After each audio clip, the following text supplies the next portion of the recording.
Assalamualaikum warahmatullahi wabarakatuh. Jumpa lagi di video kali ini bersama dengan saya Amri Ilma, di mana kita sedang membaca terjemahan Al-Quran Bahasa Indonesia selama 30 hari di bulan Ramadan 1447 Hijriah atau 2026. Nah, di video kali ini kita akan melanjutkan membahas juz 13.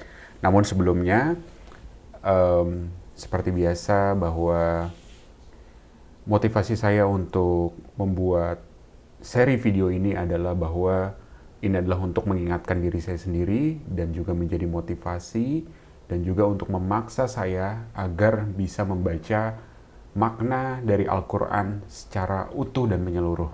Karena kita tahu bahwa kita setiap hari minimal 17 kali dalam sehari kita berdoa minta diberikan petunjuk. Ihdinas siratal mustaqim. Dan kemudian di surat Al-Baqarah ayat kedua, Allah langsung memberikan jawabannya, yaitu zalikal kitabul la raiba fi hudal lil muttaqin. Inilah Al-Qur'an, kitab yang tidak ada keraguan di dalamnya, petunjuk bagi orang yang bertakwa. Oleh karena itu, saya merasa menyesal bahwa baru di umur sekarang saya berusaha untuk membaca seluruh arti dari Al-Quran ini. Padahal kita semua juga mempunyai kitab Al-Quran ini di rumah, di handphone juga sudah ada gitu ya. Namun sudah berapa banyak dari kita yang mencoba untuk memahami atau minimal membaca terjemahannya satu kali saja dari cover to cover. Oleh karena itu, saya membuat video ini juga adalah motivasi bagi diri saya sendiri untuk bisa memahami Al-Quran dengan lebih jauh. Pertama-tama, kita mulai dari membaca dulu, iqra dulu artinya. Ya, sebagai menemani tentu saja tilawah kita dalam bahasa Arabnya juga.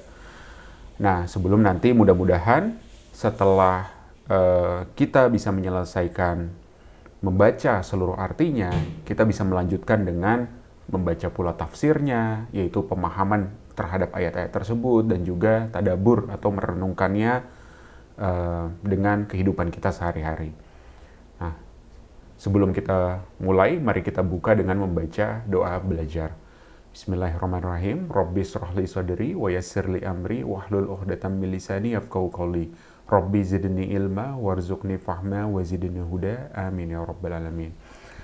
Kemudian kita lanjutkan membaca doa agar dimudahkan dalam mempelajari Al-Quran.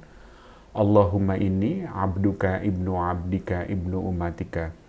Ya Allah, sesungguhnya aku adalah hambamu, anak hambamu yang laki-laki, anak hambamu yang perempuan. Nausiyati biadik, ubun-ubunku berada di tanganmu. Madin fiyya hukmuk, hukummu berlaku padaku. Adlu fiyya qada'uk, ketetapanmu kepadaku adalah adil. As'aluka bikulli ismin huwalak, sammaita bihi nafsak, au anzaltahu fi kitabik, au 'allamtahu ahadan min khalqik, au ista'tharta bihi fi ilmil ghaibi 'indak. Aku memohon kepadamu dengan setiap nama yang menjadi milikmu, yang engkau namakan dirimu dengannya, atau yang engkau turunkan di dalam kitabmu, atau yang engkau ajarkan kepada seseorang dari makhlukmu, atau yang engkau simpan dalam ilmu gaib di sisimu. Anta ja'alal Qur'ana rabi'a qalbi. Jadikanlah Al-Quran sebagai musim semi bagi hatiku. Wa nura sadri, cahaya bagi dadaku.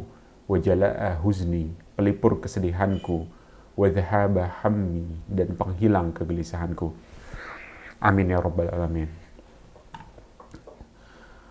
Oke, sebelum kita membaca terjemahan dari juz 13, saya akan sedikit merekap kembali apa yang sebelumnya kita pelajari di dalam juz 12 ya.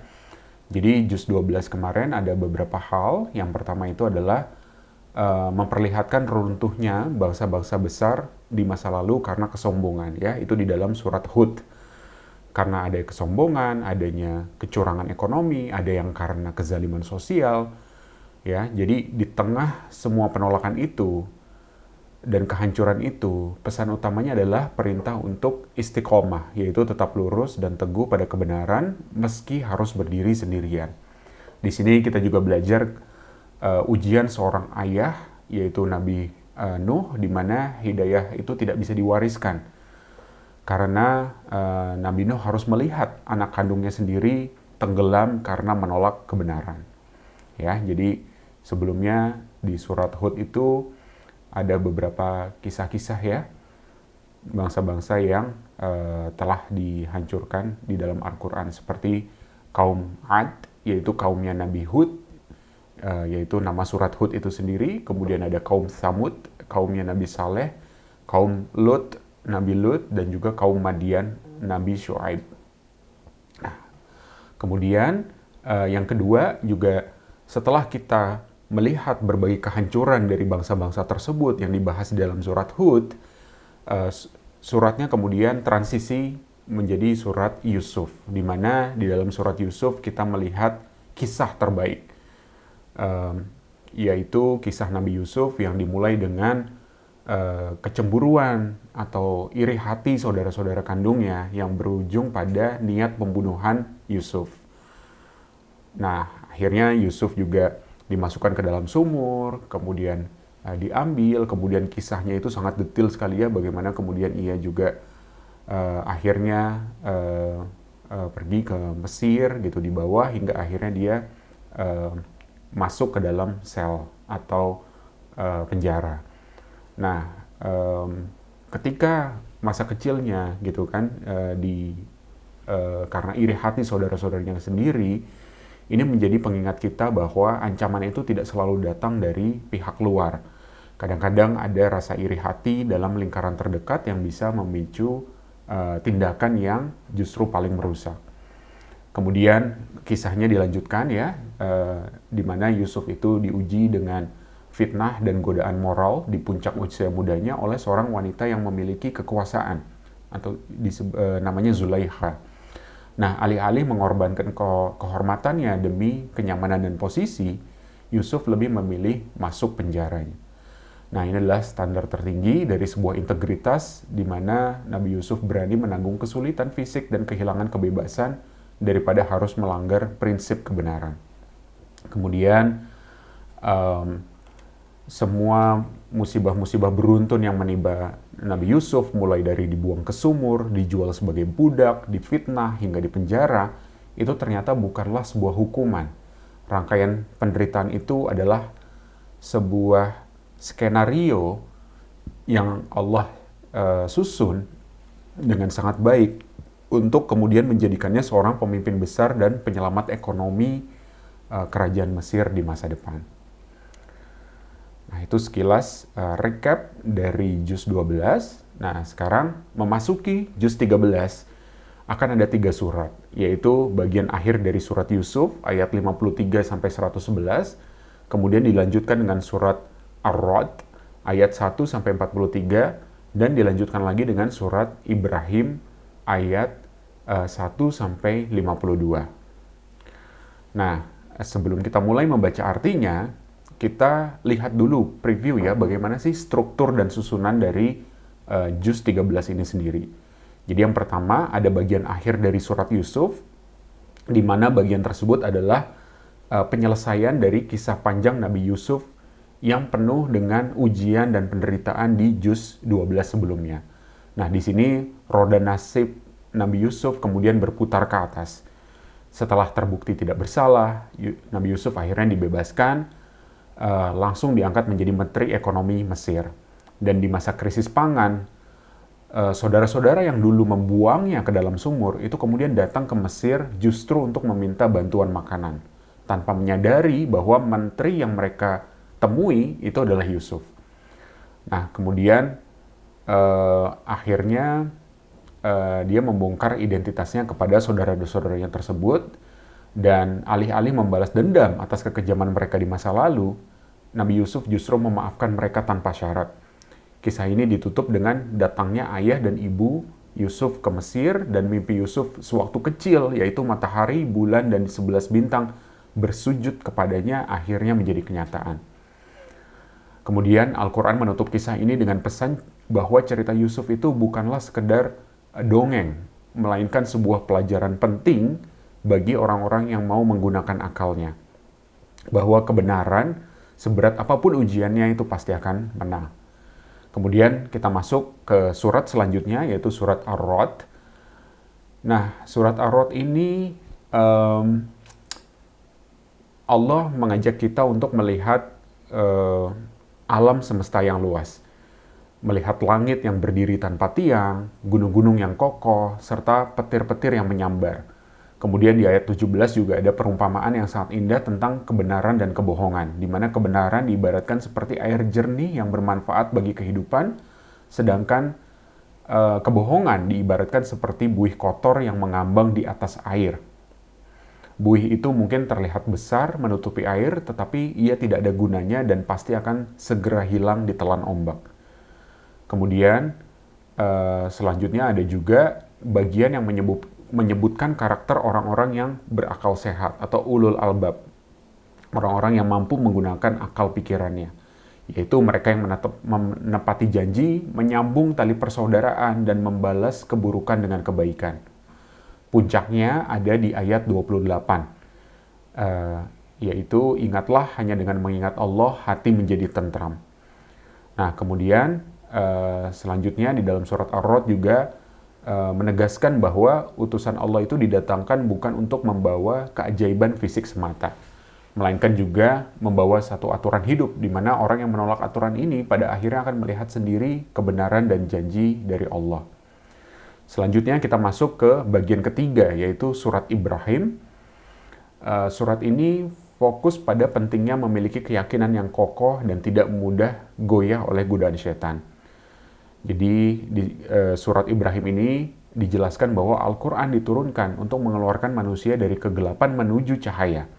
Ada adegan yang sangat mengerikan di ayat 22, yaitu adanya pidato iblis ya di neraka. Saat manusia menyalahkan iblis karena telah menyesatkan mereka, iblis justru berlepas tangan dan berkata, "Aku tidak punya kuasa memaksa kalian, aku cuma mengajak dan kalian sendiri yang mau ikut. Jadi jangan salahkan aku, salahkan diri kalian sendiri." Kemudian selanjutnya ada keyakinan yang benar atau tauhid itu diibaratkan seperti pohon yang baik. Akarnya menancap kuat ke dalam tanah dan cabangnya menjulang ke langit memberikan buah setiap musimnya. Sebaliknya, keyakinan yang salah itu diibaratkan seperti pohon buruk yang akarnya tercabut dari permukaan tanah, mudah rubuh ditiup angin karena tidak punya pegangan. Dan terakhir, surat ini ditutup dengan doa-doa indah Nabi Ibrahim saat membangun kota Mekah, memohon keamanan dan keturunan yang rajin mendirikan sholat. Kemudian diakhiri dengan gambaran betapa hancurnya orang-orang yang zalim di hari kiamat ketika semua keadilan telah ditegakkan. Baik, itu adalah sekilas preview struktur dari juz 13 ini sendiri. Sekarang mari kita lanjutkan dengan membaca surat Yusuf dimulai dari ayat 53 ya. Auzubillahi minasyaitonirrajim. Bismillahirrahmanirrahim. Dan aku tidak menyatakan diriku bebas dari kesalahan, karena sesungguhnya nafsu itu selalu mendorong kepada kejahatan, kecuali nafsu yang diberi rahmat oleh Tuhanku. Sesungguhnya Tuhanku Maha Pengampun, Maha Penyayang. Dan Raja berkata, "Bawalah dia, Yusuf, kepadaku. Bawalah Yusuf kepadaku, agar aku memilih dia sebagai orang yang dekat kepadaku." Ketika Raja telah bercakap-cakap dengan dia, maka Raja berkata, "Sesungguhnya kamu mulai hari ini menjadi seorang yang berkedudukan tinggi dan terpercaya di lingkungan kami." Yusuf berkata, "Jadikanlah aku bendaharawan negeri Mesir, karena sesungguhnya aku adalah orang yang pandai menjaga dan berpengetahuan." Dan demikianlah kami memberi kedudukan kepada Yusuf di negeri ini, Mesir, untuk tinggal di mana saja yang dia kehendaki. Kami melimpahkan rahmat kepada siapa yang kami kehendaki, dan kami tidak menyia-nyiakan pahala orang-orang yang berbuat baik. Dan sungguh, pahala akhirat itu lebih baik bagi orang-orang yang beriman dan selalu bertakwa. Dan saudara-saudara Yusuf datang ke Mesir, lalu mereka masuk ke tempatnya. Maka Yusuf mengenali mereka, sedangkan mereka tidak kenal lagi kepadanya. Footnote-nya, menurut sejarah terjadi musim paceklik di Mesir dan sekitarnya. Maka atas anjuran Nabi Yakub alaihissalam, saudara-saudara Yusuf itu datang dari Kan'an ke Mesir untuk menghadap pembesar-pembesar Mesir untuk meminta bahan makanan. Lanjut, dan ketika Yusuf menyiapkan bahan makanan untuk mereka, dia berkata, "Bawalah kepadaku saudaramu yang seayah dengan kamu, Bunyamin. Tidakkah kamu melihat bahwa aku menyempurnakan takaran dan aku adalah penerima tamu yang terbaik? Maka jika kamu tidak membawanya kepadaku, maka kamu tidak akan mendapat jatah gandum lagi dariku dan jangan kamu mendekatiku." Mereka berkata, "Kami akan membujuk ayahnya untuk membawanya dan kami benar-benar akan melaksanakannya." Dan Yusuf berkata kepada pelayan-pelayannya, "Masukkanlah barang-barang penukar mereka ke dalam karung-karungnya, agar mereka mengetahuinya apabila telah kembali kepada keluarganya, mudah-mudahan mereka kembali lagi." Footnote, menurut kebanyakan mufasir, barang-barang dari saudara-saudara Nabi Yusuf alaihissalam yang digunakan sebagai alat penukar bahan makanan itu adalah kulit atau terompah.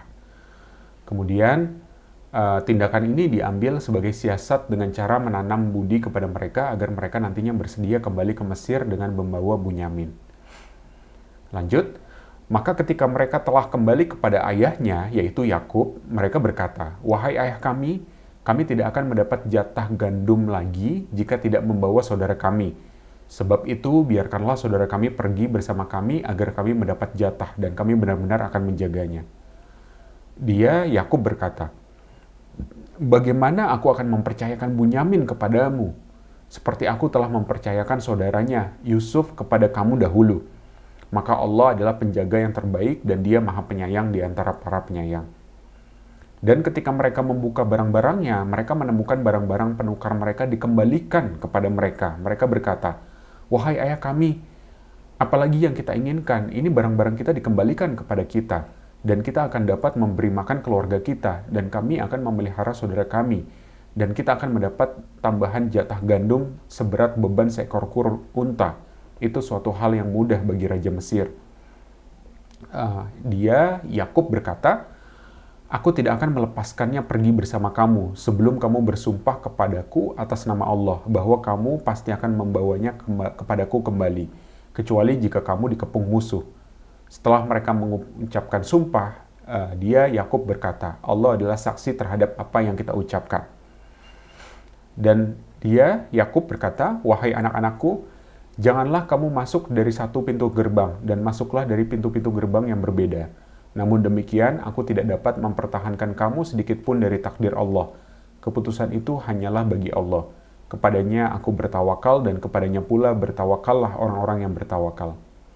Dan ketika mereka masuk sesuai dengan perintah ayah mereka, masuknya mereka itu tidak dapat menolak sedikit pun keputusan Allah. Tetapi itu hanya suatu keinginan pada diri Yakub yang telah ditetapkannya, dan sesungguhnya dia mempunyai pengetahuan, karena kami telah mengajarkan kepadanya. Tetapi kebanyakan manusia tidak mengetahui. Dan ketika mereka masuk ke tempat Yusuf, dia menempatkan saudaranya Bunyamin di tempatnya. Yusuf berkata, "Sesungguhnya aku adalah saudaramu, jangan engkau bersedih hati atas apa yang telah mereka kerjakan." Maka ketika telah disiapkan bahan makanan untuk mereka, Yusuf memasukkan bejana ke dalam karung saudaranya. Kemudian berteriaklah seseorang yang menyerukan, "Wahai kafilah, sesungguhnya kamu pasti pencuri." Mereka bertanya sambil menghadap kepada mereka yang menuduh, "Kamu kehilangan apa?" Mereka menjawab, "Kami kehilangan bejana raja, dan siapa yang dapat mengembalikannya akan memperoleh bahan makanan seberat beban unta, dan aku jamin itu." Mereka, saudara-saudara Yusuf, menjawab, "Demi Allah, sungguh kamu mengetahui bahwa kami datang bukan untuk berbuat kerusakan di negeri ini, dan kami bukanlah para pencuri." Mereka berkata, "Tetapi apa hukumannya jika kamu dusta?" Mereka menjawab, "Hukumannya adalah pada siapa yang ditemukan dalam karungnya barang-barang hilang itu, maka dia sendirilah sebagai hukumannya. Demikianlah kami memberi hukuman kepada orang-orang zalim." Footnote, menurut syariat Nabi Yakub alaihissalam, barang siapa mencuri, maka hukumannya dijadikan budak 1 tahun. Lanjut, Ayat 76, maka mulailah dia memeriksa karung-karung mereka sebelum memeriksa karung saudaranya sendiri. Kemudian dia mengeluarkan bejana raja itu dari karung saudaranya. Demikianlah kami mengatur rencana untuk Yusuf. Dia tidak dapat menghukum saudaranya menurut undang-undang raja, kecuali Allah menghendakinya. Kami angkat derajat orang yang kami kehendaki, dan di atas setiap orang yang berpengetahuan ada yang lebih mengetahui. Mereka berkata, jika dia mencuri, maka sungguh sebelum itu saudaranya pun pernah mencuri. Maka Yusuf menyembunyikan kejengkelan dalam hatinya dan tidak ditampakkannya kepada mereka. Dia berkata dalam hatinya, kedudukanmu justru lebih buruk dan Allah Maha mengetahui apa yang kamu terangkan. Mereka berkata, wahai Al-Aziz, dia mempunyai ayah yang sudah lanjut usia. Karena itu ambillah salah seorang di antara kami sebagai gantinya. Sesungguhnya kami melihat engkau termasuk orang-orang yang berbuat baik. Yusuf berkata, aku memohon perlindungan kepada Allah dari menahan seseorang, kecuali orang yang kami temukan harta kami padanya. Jika dia berbuat demikian, berarti kami orang yang zalim. Maka ketika mereka berputus asa darinya, keputusan Yusuf, mereka menyendiri sambil berunding dengan berbisik-bisik. Yang tertua di antara mereka berkata, tidakkah kamu ketahui bahwa ayahmu telah mengambil janji dari kamu dengan nama Allah dan sebelum itu kamu telah menyia-nyiakan Yusuf? Sebab itu, aku tidak akan meninggalkan negeri ini, Mesir, sampai ayahku mengizinkan untuk kembali, atau Allah memberi keputusan kepadaku, dan dia adalah hakim yang terbaik. Kembalilah kepada ayahmu dan katakanlah, wahai ayah kami, sesungguhnya anakmu telah mencuri dan kami hanya menyaksikan apa yang kami ketahui dan kami tidak mengetahui apa yang dibalik itu. Dan tanyalah penduduk negeri tempat kami berada, dan kafilah yang datang bersama kami. Dan kami adalah orang yang benar. Dia, Yakub, berkata, sebenarnya hanya dirimu sendiri yang memandang baik urusan yang buruk itu, maka kesabaranku adalah kesabaran yang baik. Mudah-mudahan Allah mendatangkan mereka semuanya kepadaku. Sungguh dialah yang maha mengetahui, maha bijaksana. Dan dia, Yakub, berpaling dari mereka, anak-anaknya, seraya berkata, aduhai duka citaku terhadap Yusuf, dan kedua matanya menjadi putih karena sedih. Dan dia diam menahan amarah terhadap anak-anaknya. Mereka berkata, demi Allah, engkau tidak henti-hentinya mengingat Yusuf, sehingga engkau mengidap penyakit berat, dan engkau termasuk orang-orang yang akan binasa. Yakub menjawab, hanya kepada Allah aku mengadukan kesusahan dan kesedihanku, dan aku mengetahui dari Allah apa yang tidak kamu ketahui. Wahai anak-anakku, pergilah kamu, carilah berita tentang Yusuf dan saudaranya, dan jangan kamu berputus asa dari rahmat Allah. Sesungguhnya yang berputus asa dari rahmat Allah hanyalah orang-orang yang kafir. Maka ketika mereka masuk ke tempat Yusuf, mereka berkata, wahai Al-Aziz, kami dan keluarga kami telah ditimpa kesengsaraan, dan kami datang membawa barang-barang yang tidak berharga. Maka penuhilah jatah gandum untuk kami, dan bersedekahlah kepada kami. Sesungguhnya Allah memberi balasan kepada orang yang bersedekah. Yusuf berkata, tahukah kamu kejelekan apa yang telah kamu perbuat terhadap Yusuf dan saudaranya karena kamu tidak menyadari akibat perbuatanmu itu? Mereka berkata, apakah engkau benar-benar Yusuf? Yusuf menjawab, aku Yusuf dan ini saudaraku. Sungguh Allah telah melimpahkan karunia-Nya kepada kami. Sesungguhnya barang siapa bertakwa dan bersabar, maka sungguh Allah tidak menyia-nyiakan pahala orang yang berbuat baik. Ya, ini akan saya catat. Ayat 90. Allah tidak menyia-nyiakan pahala orang yang berbuat baik.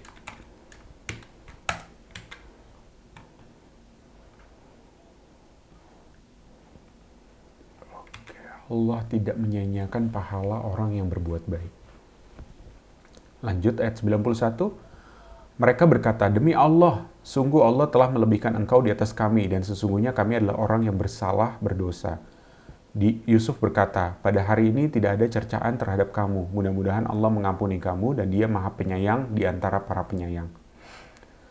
Pergilah kamu dengan membawa bajuku ini, lalu usapkan ke wajah ayahku. Nanti dia akan melihat kembali, dan bawalah seluruh keluargamu kepadaku.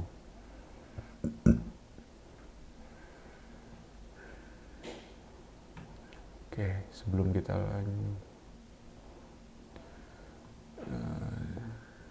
kita lanjut mungkin saya explore sedikit ya. Jadi apa sih maksudnya? Tunggu, lanjutin dulu deh dikit lagi. 94, dan ketika kafilah itu telah keluar dari negeri Mesir, ayah mereka berkata, sesungguhnya aku mencium aroma Yusuf. Sekiranya kamu tidak menuduhku lemah akal, tentu kamu membenarkan aku.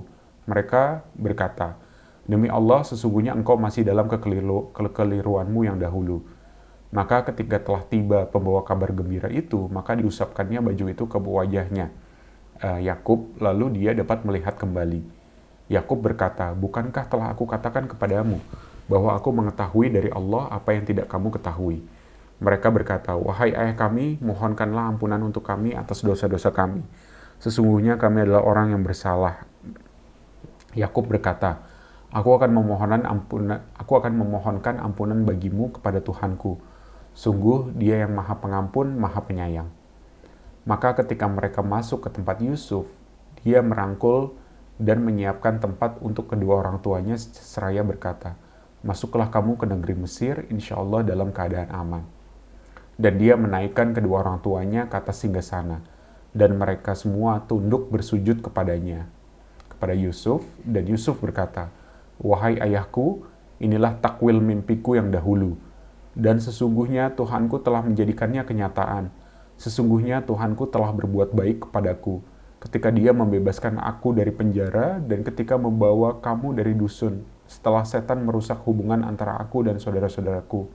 Sungguh Tuhanku maha lembut terhadap apa yang dia kehendaki. Sungguh dia yang maha mengetahui, maha bijaksana.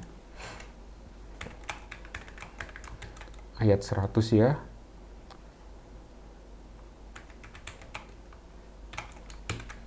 Mungkin saya tadabur sedikit ayat 100 di sini ya. Jadi tentunya kita tahu bahwa Nabi Yusuf itu banyak sekali penderitaan dan ujian.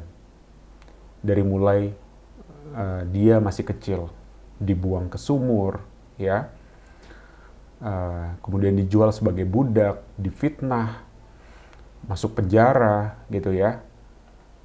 Namun, apa yang Nabi Yusuf katakan di ayat 100 ini? Dia tidak mengeluh,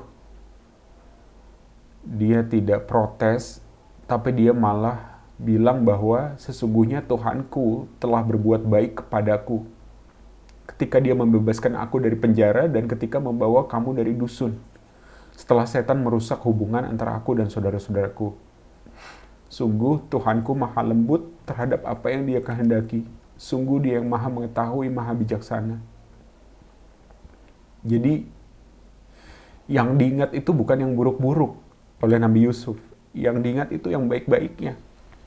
Kesudahannya, ketika semua fitnahnya itu sudah tidak terbukti, kemudian Nabi Yusuf diangkat menjadi Menteri Ekonomi di Kerajaan Mesir. Itulah yang disebut-sebut oleh Nabi Yusuf di ayat 100 ini. Dia sama sekali tidak protes kepada Allah, dia tidak sama sekali tidak mengeluh. Tapi malah berkata bahwa Tuhanku telah berbuat baik kepadaku. Dan Tuhanku maha lembut terhadap apa yang dia kehendaki. Sungguh dia maha mengetahui, maha bijaksana. Lanjut ayat 101, Tuhanku, sesungguhnya engkau telah menganugerahkan kepadaku sebagian kekuasaan dan telah mengajarkan kepadaku sebagian takwil mimpi. Wahai Tuhan pencipta langit dan bumi, engkaulah pelindungku di dunia dan di akhirat. Wafatkanlah aku dalam keadaan muslim dan gabungkanlah aku dengan orang yang soleh.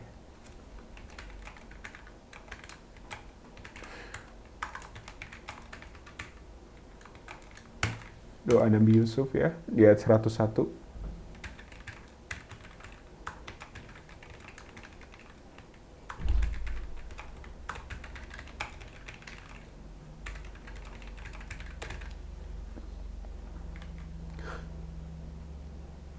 Itulah sebagian berita gaib yang kami wahyukan kepadamu Muhammad.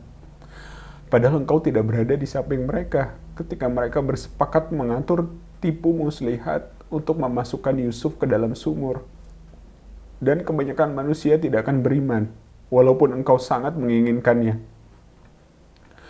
Dan engkau tidak meminta imbalan apapun kepada mereka terhadap seruanmu itu, sebab seruan itu adalah pengajaran bagi seluruh alam. Dan betapa banyak tanda-tanda kebesaran Allah di langit dan di bumi yang mereka lalui, namun mereka berpaling darinya.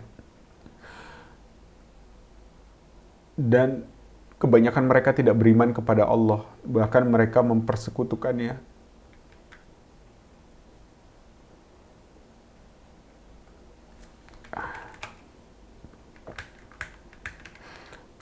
Surat 6.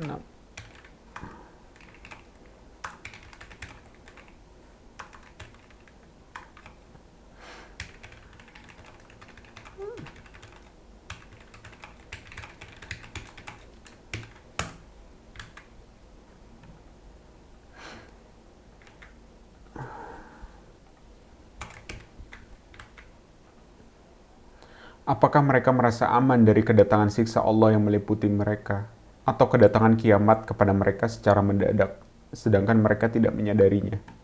Katakanlah Muhammad, inilah jalanku, aku dan orang-orang yang mengikutiku mengajak kamu kepada Allah berlandaskan ilmu. Maha suci Allah dan aku tidak termasuk orang-orang musyrik.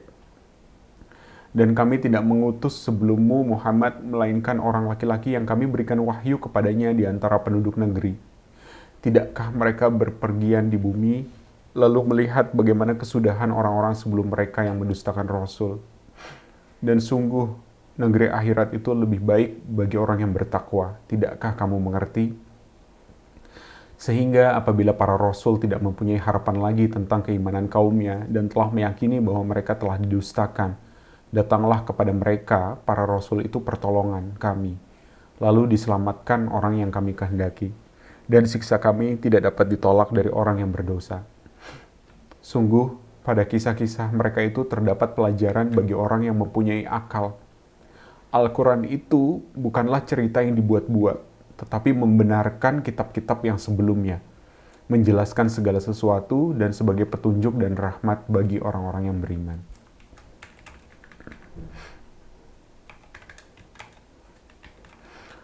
Ada kisah dan pelajaran di dalam Al-Quran bagi orang yang berakal. Ulil albab ya, orang-orang yang mempunyai akal. Itulah tadi akhir dari surat Yusuf ayat 111.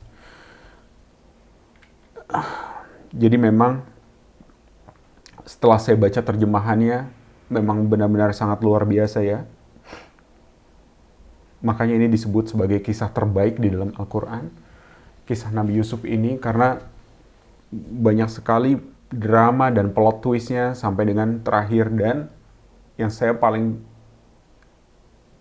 merasa sedih dan malu itu adalah ketika tadi ya di ayat 100.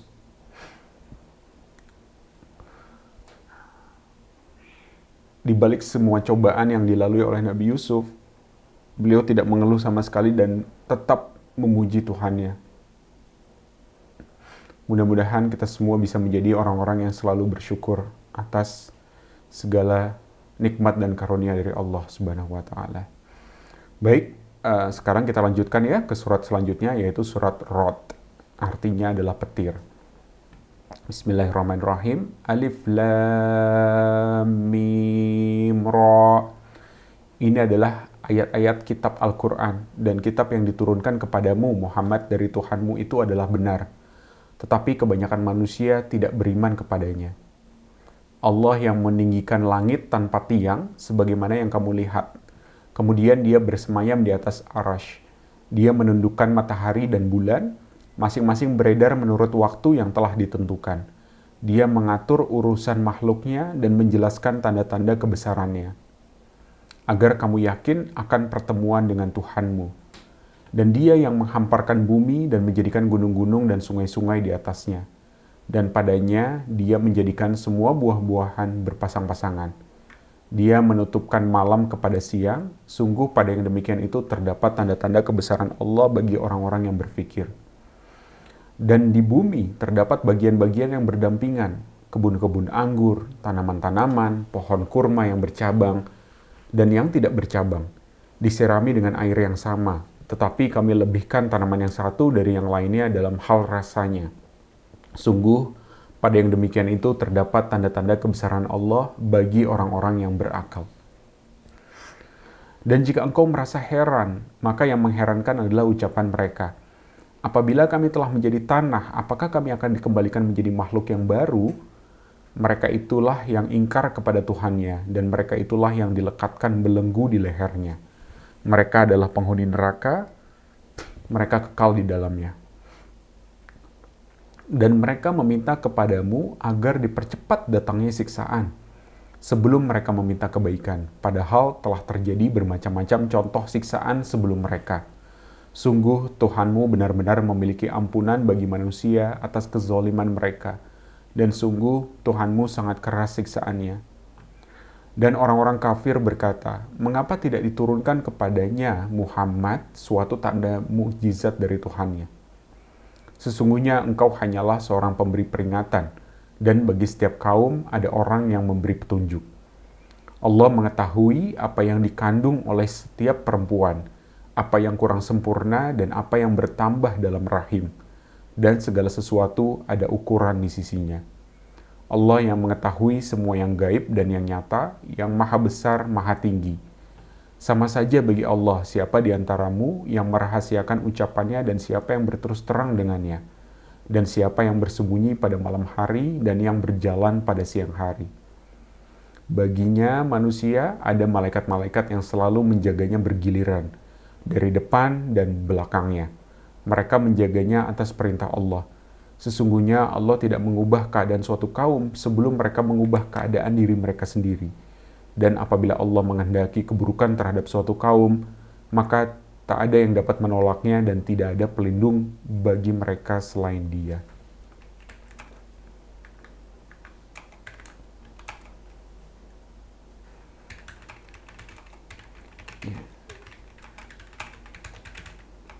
Ya, kita harus merubah nasib kita sendiri. Allah tidak akan merubah nasib suatu kaum sebelum mereka mengubah keadaan diri mereka sendiri.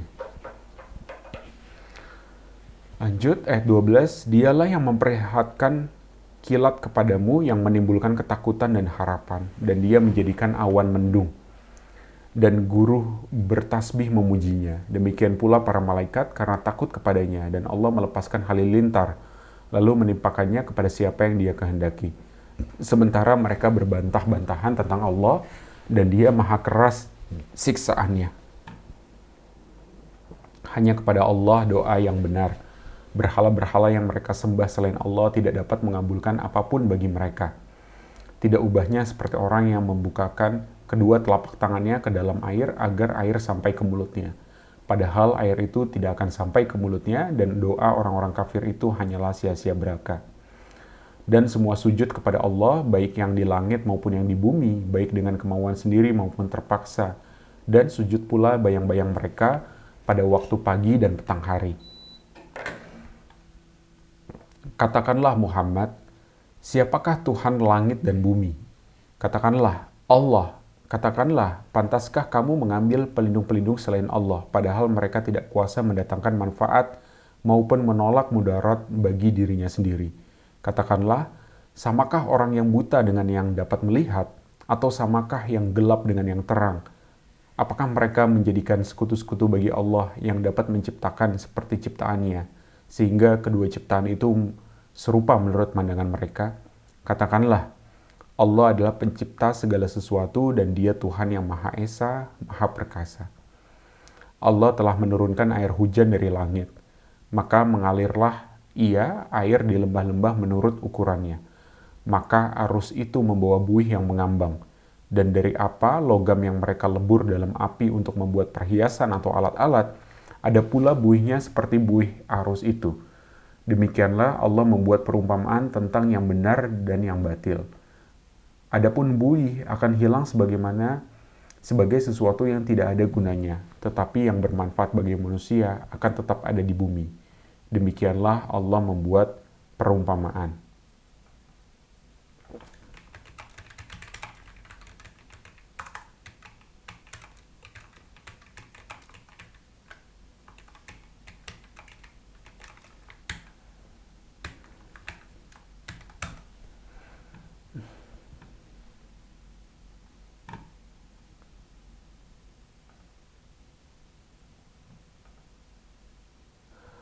Jadi perumpamaan surat Ar-Ra'd itu adalah salah satu perumpamaan untuk menjelaskan pertarungan antara kebenaran atau al-haq dengan kebatilan atau kebohongan. Di mana Allah menggunakan dua fenomena alam sekaligus untuk menjelaskan hal ini, yaitu air hujan di sungai dan logam yang dilebur. Jadi dua contoh kejadian alam ya. Yang pertama air dan buih. Ketika hujan turun deras ke lembah-lembah, air akan mengalir menjadi arus sungai. Di atas permukaan air yang mengalir itu biasanya muncul buih atau busa kotor yang mengambang. Kemudian, ketika manusia juga melebur logam seperti emas, perak, atau besi di dalam api untuk membuat perhiasan atau alat-alat, akan muncul kotoran atau ampas yang mengapung di atas cairan logam yang mendidih tersebut. Nah, kemudian Allah membagi realitas ini menjadi dua bagian. Jadi yang pertama, air jernih dan logam murni. Itu melambangkan kebenaran. Di mana suatu yang berat, tenang, mengalir di bawah, memberikan manfaat nyata bagi manusia, gitu ya. Jadi air yang jernih itu di bawah, buih yang kotor di atas. Kemudian logam yang jernih di bawah, dan ampas logamnya juga di atas, gitu ya. Jadi yang di atas itu yang ringan, mengapung, tampak besar menutupi air, gitu ya, namun tidak memiliki isi atau bobotnya. Nah, di sini maksud perumpamannya itu, seringkali kebatilan atau kebohongan itu tampak sangat besar, menonjol, dan seolah-olah menguasai permukaan, seperti buih yang menutupi aliran sungai. Ia terlihat dominan dan mengalihkan perhatian orang yang melihatnya. Namun, kebenaran itu seringkali bergerak dengan tenang di bawah permukaan. Ia tidak berteriak atau menonjolkan diri seperti buih yang di atas, tetapi ia memiliki bobot dan memberikan manfaat bagi bumi. Nah, pada akhirnya buih itu akan hilang ditiup angin atau terhempas ke pinggiran karena ia tidak memiliki manfaat. Sedangkan air jernih dan logam murni yang ada di bawah buih tersebut itu akan tetap bertahan. Jadi di sini memperlihatkan bahwa jangan berkecil hati jika kita melihat keburukan atau berita bohong tampak merajalela dan besar. Ingatlah bahwa itu hanyalah buih. Selama kita memegang kebenaran, kita yang memiliki bobot dan akan bertahan lama. Kemudian ada juga tentang ujian peleburan, sebagaimana emas harus dibakar untuk memisahkan kotorannya. Kebenaran dalam diri manusia seringkali harus melewati ujian, api kehidupan agar karat-karat sifat buruk dalam diri kita itu hilang dan menyisakan logam murni, yaitu hati yang bersih. Dan kemudian Allah juga menutup ayat itu dengan kalimat, adapun yang bermanfaat bagi manusia, maka ia tetap di bumi. Ini adalah standar kesuksesan ya. Jadi seberapa besar manfaat yang kita berikan, itulah yang menentukan seberapa lama nama atau karya kita juga akan diingat. Baik, itu tadi ayat 17, kita lanjutkan ke ayat selanjutnya ya. Bagi orang-orang yang memenuhi seruan Tuhan, mereka disediakan balasan yang baik. Dan orang-orang yang tidak memenuhi seruannya, sekiranya mereka memiliki semua yang ada di bumi dan ditambah sebanyak itu lagi, niscaya mereka akan menebus dirinya dengan itu. Orang-orang itu mendapat hisab, perhitungan yang buruk, dan tempat kediaman mereka jahanam, dan itulah seburuk-buruk tempat kediaman. Maka apakah orang yang mengetahui bahwa apa yang diturunkan Tuhan kepadamu adalah kebenaran, sama dengan orang yang buta? Hanya orang berakal saja yang dapat mengambil pelajaran,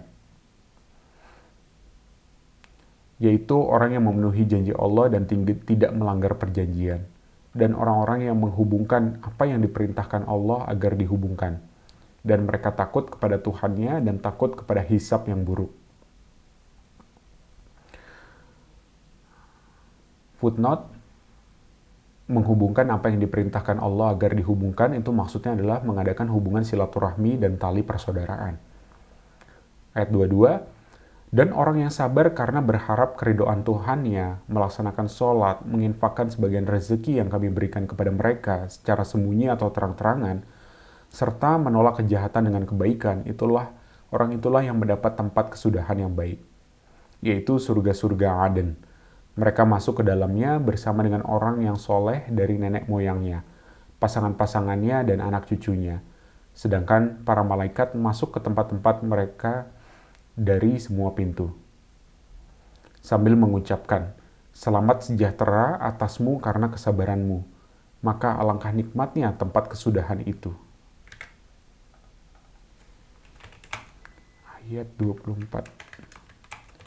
Dunia adalah tempat untuk bersabar. Bukan untuk bersenang-senang ya.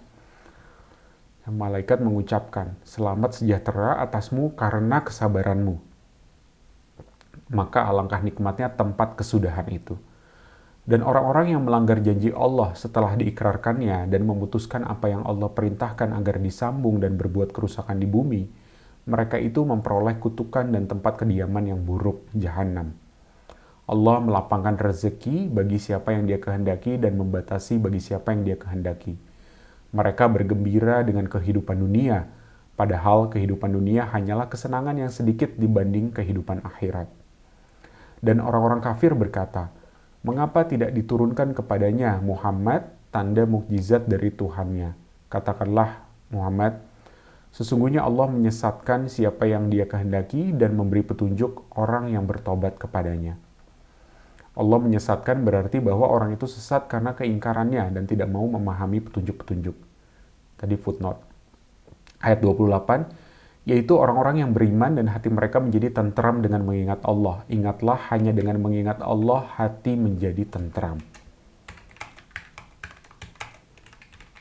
Cara menjadi tentram adalah hanya dengan mengingat Allah. Di sini ada hanyanya. Jadi hanya dengan mengingat Allah hati menjadi tentram. Artinya hati tidak bisa menjadi tentram dengan hal lain. Satu-satunya cara untuk membuat hati menjadi tentram hanyalah dengan mengingat Allah. Ayat 29, orang-orang yang beriman dan mengerjakan kebajikan, mereka mendapat kebahagiaan dan tempat kembali yang baik. Demikianlah kami telah mengutus engkau Muhammad kepada suatu umat yang sungguh sebelumnya telah berlalu beberapa umat, agar engkau bacakan kepada mereka Al-Quran yang kami wahyukan kepadamu. Padahal mereka ingkar kepada Tuhan yang Maha Pengasih. Katakanlah, Dia Tuhanku, tidak ada Tuhan selain Dia. Hanya kepadanya aku bertawakal dan hanya kepadanya aku bertobat. Dan sekiranya ada suatu bacaan kitab suci yang dengan itu gunung-gunung dapat digoncangkan atau bumi jadi terbelah, atau orang yang sudah mati dapat berbicara, itulah Al-Quran. Sebenarnya segala urusan itu milik Allah. Maka tidakkah orang-orang yang beriman mengetahui bahwa sekiranya Allah menghendaki semua manusia beriman, tentu Allah memberi petunjuk kepada manusia semuanya. Dan orang-orang kafir senantiasa ditimpa bencana disebabkan perbuatan mereka sendiri atau bencana itu terjadi dekat tempat kediaman mereka. Sampai datang janji Allah penaklukan Mekah. Sungguh Allah tidak menyalahi janji. Dan sesungguhnya beberapa rasul sebelum engkau Muhammad telah diperolok-olokkan. Maka aku beri tenggat waktu kepada orang-orang kafir itu. Kemudian aku binasakan mereka. Maka alangkah hebatnya siksaanku itu.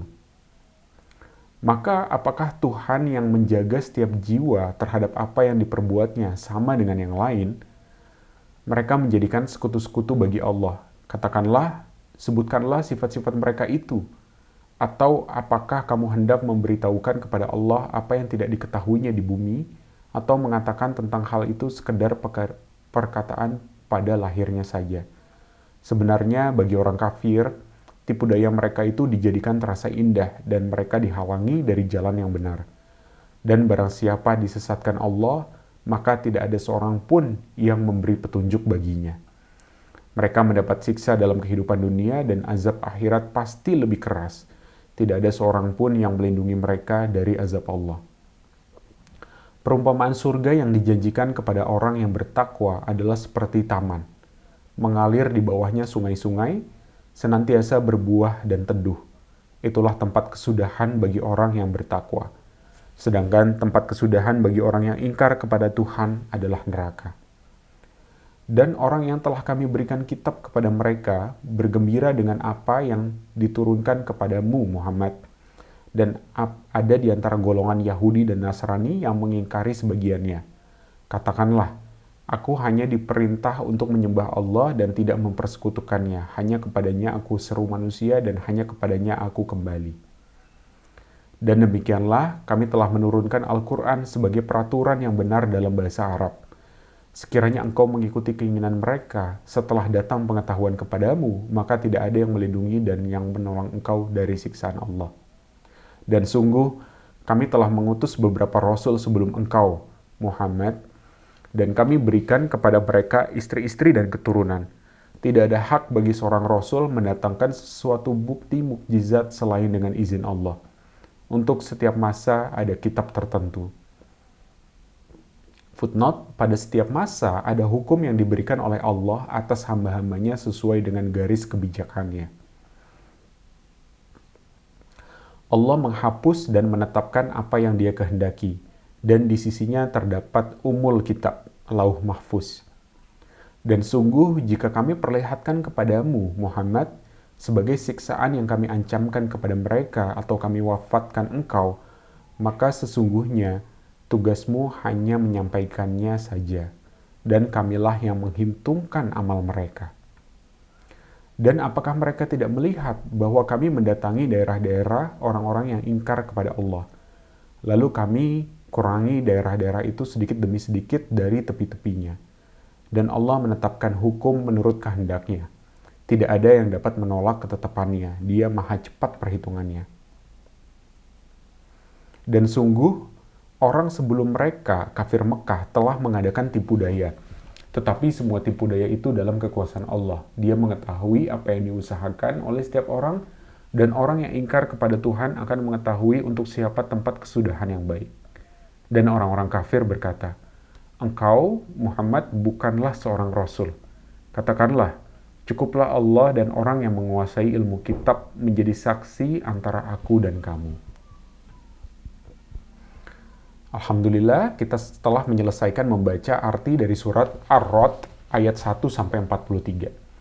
Sekarang kita lanjutkan dengan surat Ibrahim.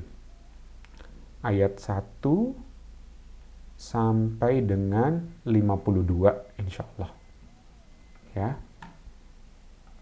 Jadi juz 13 ini juga akan menyelesaikan ya seluruh dari surat Ibrahim.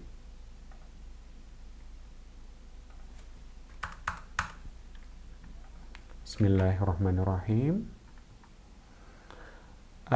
Alif Lam Ra.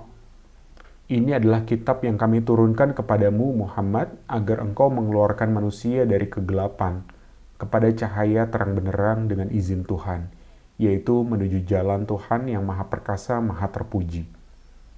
Allah yang memiliki apa yang ada di langit dan apa yang ada di bumi.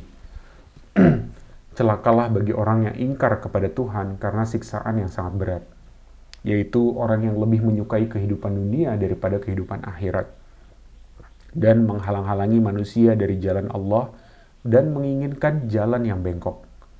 Mereka itu berada dalam kesesatan yang jauh. Dan kami tidak mengutus seorang rasul pun, melainkan dengan bahasa kaumnya, agar dia dapat memberi penjelasan kepada mereka. Maka Allah menyesatkan siapa yang Dia kehendaki dan memberi petunjuk kepada siapa yang Dia kehendaki. Dia yang maha perkasa, maha bijaksana. Dan sungguh kami telah mengutus Musa dengan membawa tanda-tanda kekuasaan kami. Dan kami perintahkan kepadanya, keluarkanlah kaummu dari kegelapan kepada cahaya terang benderang dan ingatkanlah mereka kepada hari-hari Allah. Sungguh, pada yang demikian itu terdapat tanda-tanda kekuasaan Allah bagi setiap orang penyabar dan banyak bersyukur. Dan ingatlah ketika Musa berkata kepada kaumnya, ingatlah nikmat Allah atasmu ketika Dia menyelamatkan kamu dari pengikut-pengikut Fir'aun. Mereka menyiksa kamu dengan siksa yang pedih dan menyembelih anak-anakmu yang laki-laki dan membiarkan hidup anak-anak perempuanmu. Pada yang demikian itu terdapat suatu cobaan yang besar dari Tuhanmu. Dan ingatlah ketika Tuhanmu memaklumkan, sesungguhnya jika kamu bersyukur, niscaya aku akan menambah nikmat kepadamu. Tetapi jika kamu mengingkari nikmatku, maka pasti azabku sangat berat. Dan Musa berkata, jika kamu dan orang yang ada di bumi semuanya mengingkari nikmat Allah, maka sesungguhnya Allah maha kaya, maha terpuji. Apakah belum sampai kepadamu berita orang-orang sebelum kamu, yaitu kaum Nuh, Ad, Samud, dan orang-orang setelah mereka? Tidak ada yang mengetahui mereka selain Allah. Rasul-rasul telah datang kepada mereka membawa bukti-bukti yang nyata, namun mereka menutupkan tangannya ke mulutnya karena kebencian dan berkata, "Sesungguhnya kami tidak percaya akan bukti bahwa kamu diutus kepada kami, dan kami benar-benar dalam keraguan yang menggelisahkan terhadap apa yang kamu serukan kepada kami." Rasul-rasul mereka berkata, "Apakah ada keraguan terhadap Allah, pencipta langit dan bumi? Dia menyeru kamu untuk beriman agar dia mengampuni sebagian dosa-dosamu dan menangguhkan siksaanmu sampai waktu yang ditentukan." Mereka berkata, "Kamu hanyalah manusia seperti kami juga. Kamu ingin menghalangi kami menyembah apa yang dari dahulu disembah nenek moyang kami. Karena itu datangkanlah kepada kami bukti yang nyata."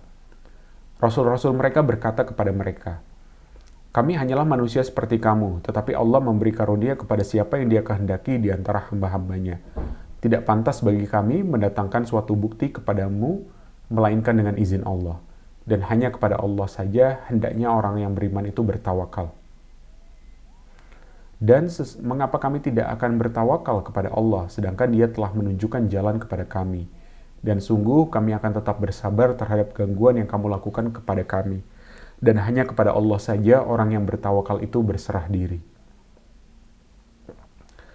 Dan orang-orang kafir berkata kepada rasul-rasul mereka, "Kami pasti akan mengusir kamu dari negeri kami, atau kamu benar-benar kembali kepada agama kami." Maka Tuhan mewahyukan kepada mereka, "Kami pasti akan membinasakan orang yang zalim itu. Dan kami pasti akan menempatkan kamu di negeri-negeri itu setelah mereka. Yang demikian itu adalah untuk orang-orang yang takut menghadap kehadiratku dan takut akan ancamanku. Dan mereka memohon diberi kemenangan, dan binasalah semua orang yang berlaku sewenang-wenang lagi keras kepala. Di hadapannya ada neraka jahanam, dan dia akan diberi minuman dengan air nanah. Direguknya air nanah itu, dan dia hampir tidak bisa menelannya, dan datanglah bahaya maut kepadanya dari segenap penjuru, tetapi dia tidak juga mati. Dan di hadapannya masih ada azab yang berat.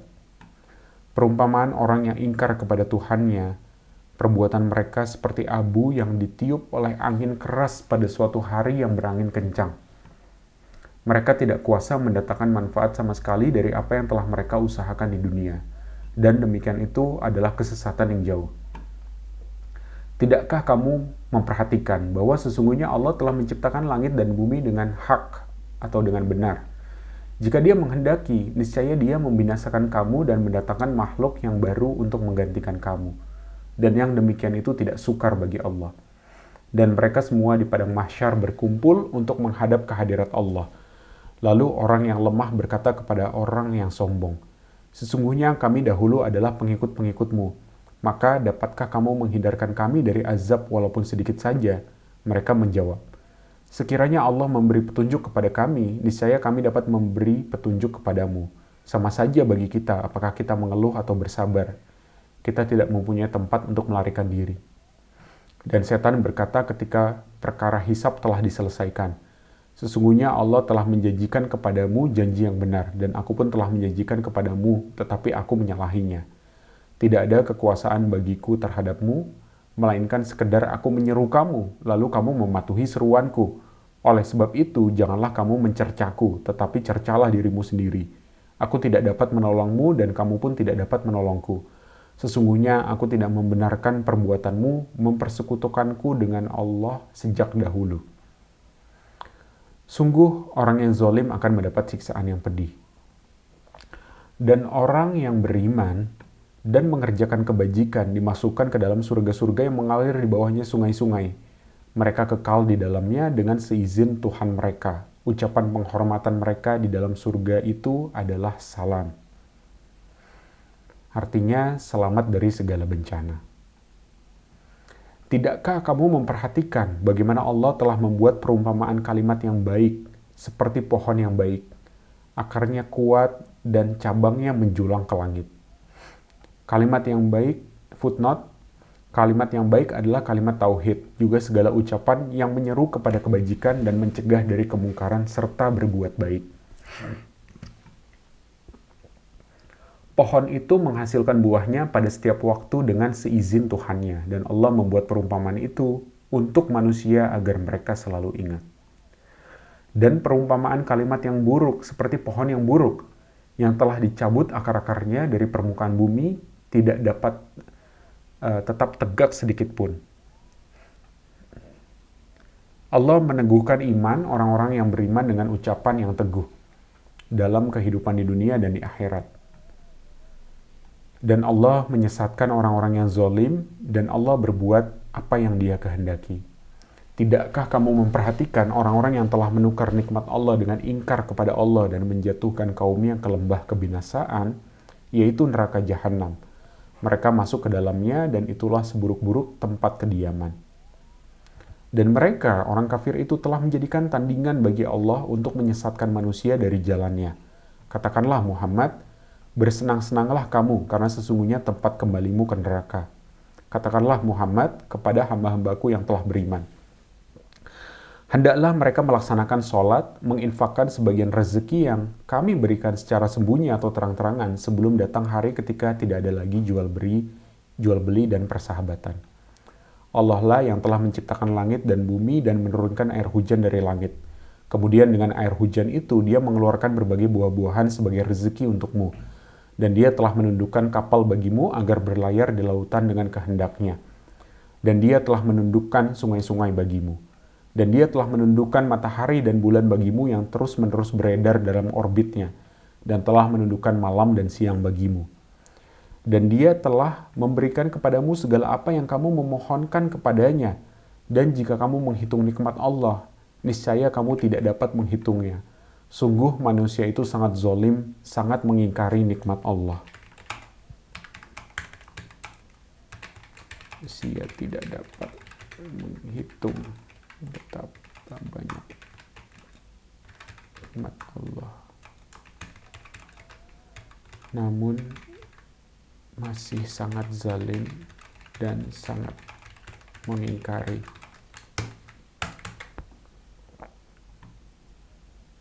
Ayat 35, dan ingatlah ketika Ibrahim berdoa, ya Tuhan kami, ya Tuhan, jadikanlah negeri ini, Mekah, negeri yang aman, dan jadikanlah aku beserta anak cucuku agar tidak menyembah berhala.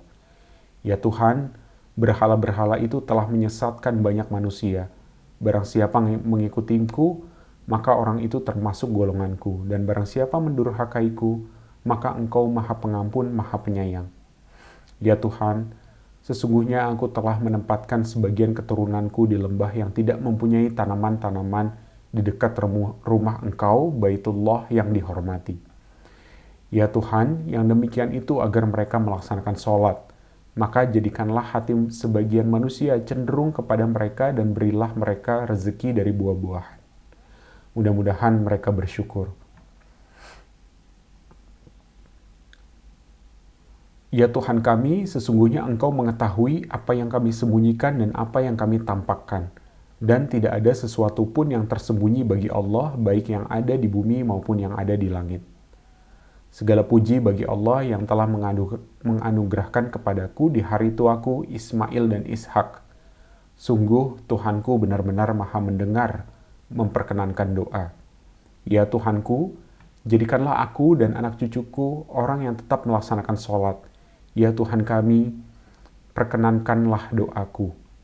Ya Tuhan kami, ampunilah aku dan kedua ibu bapakku dan semua orang yang beriman pada hari diadakan perhitungan, hari kiamat.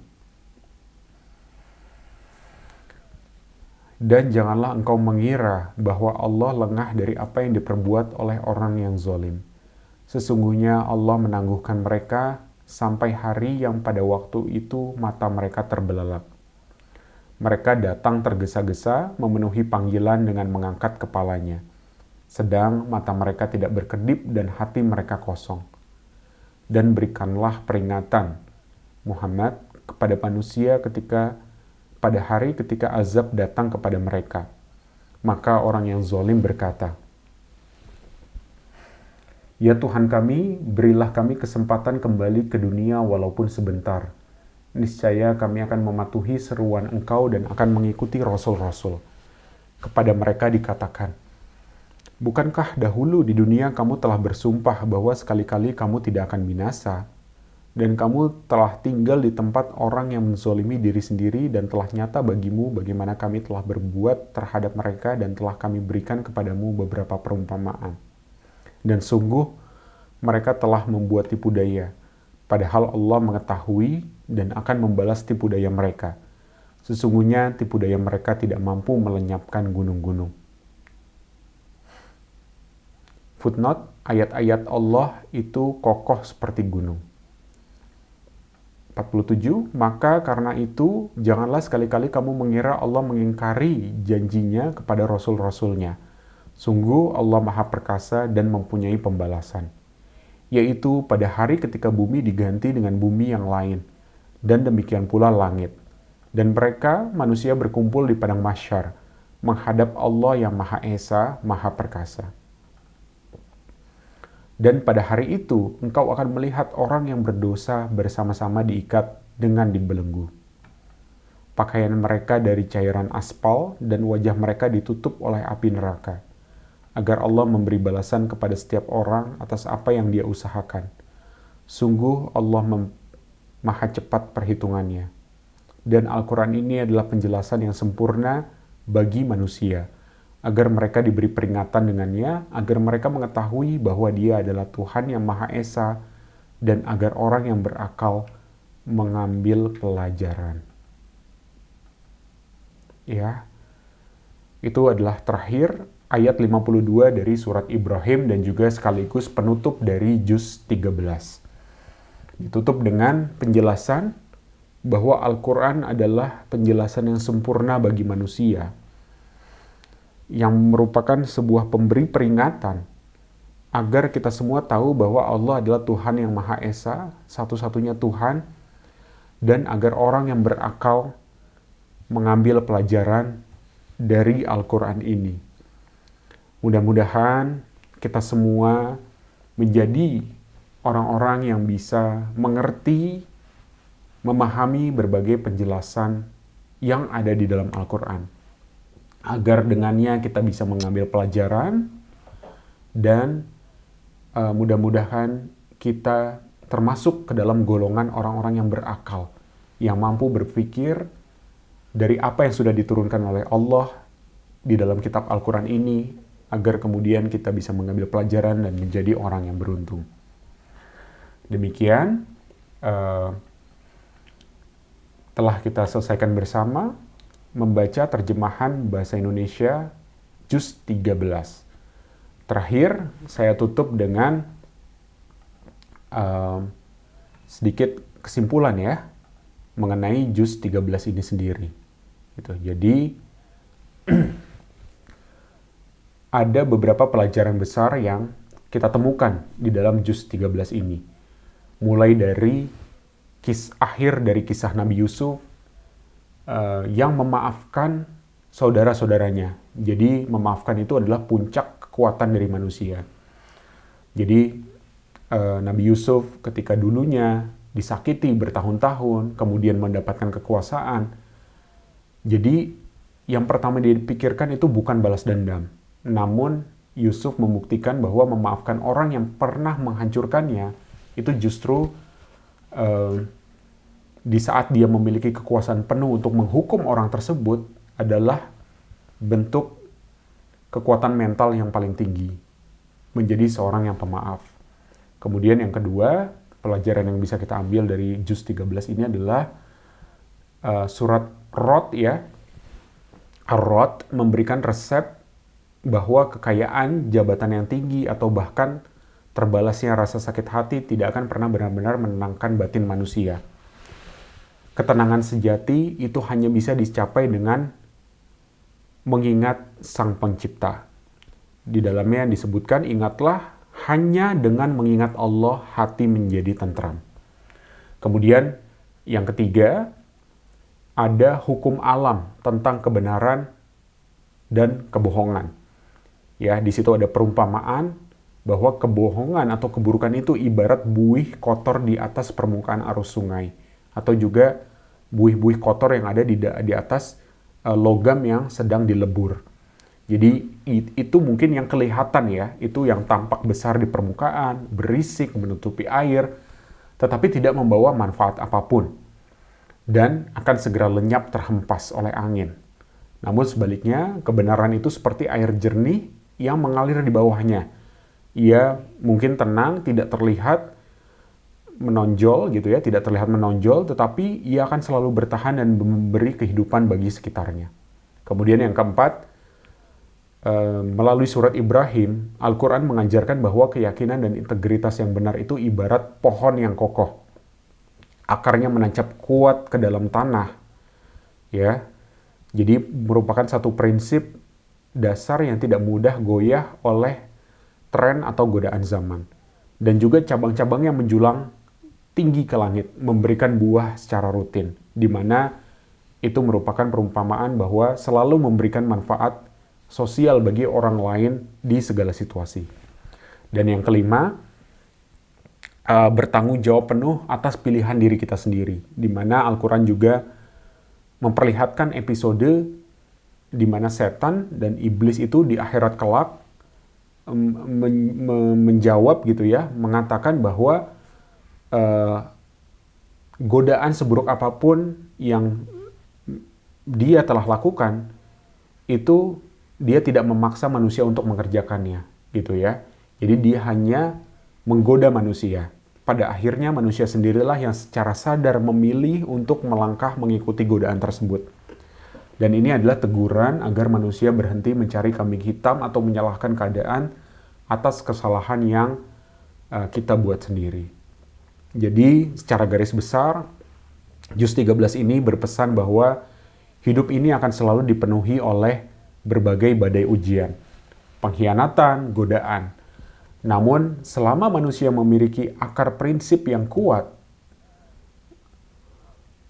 hati yang pemaaf, dan kesadaran yang terus terhubung dengan Allah, ia tidak akan pernah tumbang. Ya, kita harus punya identitas, terutama menjadi semakin penting di akhir zaman ini. Islam itu adalah asing dan akan kembali menjadi agama yang asing. Menjadi agama yang asing. Maka mudah-mudahan kita semua bisa berpegang teguh kepada agama Islam. Kita semua mempunyai prinsip di dalam agama Islam. Dan semoga kita semua bisa selalu diberikan rahmat Allah, diberikan maaf dan ampunan olehnya dan menjadi golongan orang-orang yang beruntung. Baik, itu adalah sudah kita baca bersama terjemahan dari juz 13. Insya Allah akan kita lanjutkan kembali di video selanjutnya. Terima kasih banyak. Wassalamualaikum warahmatullahi wabarakatuh.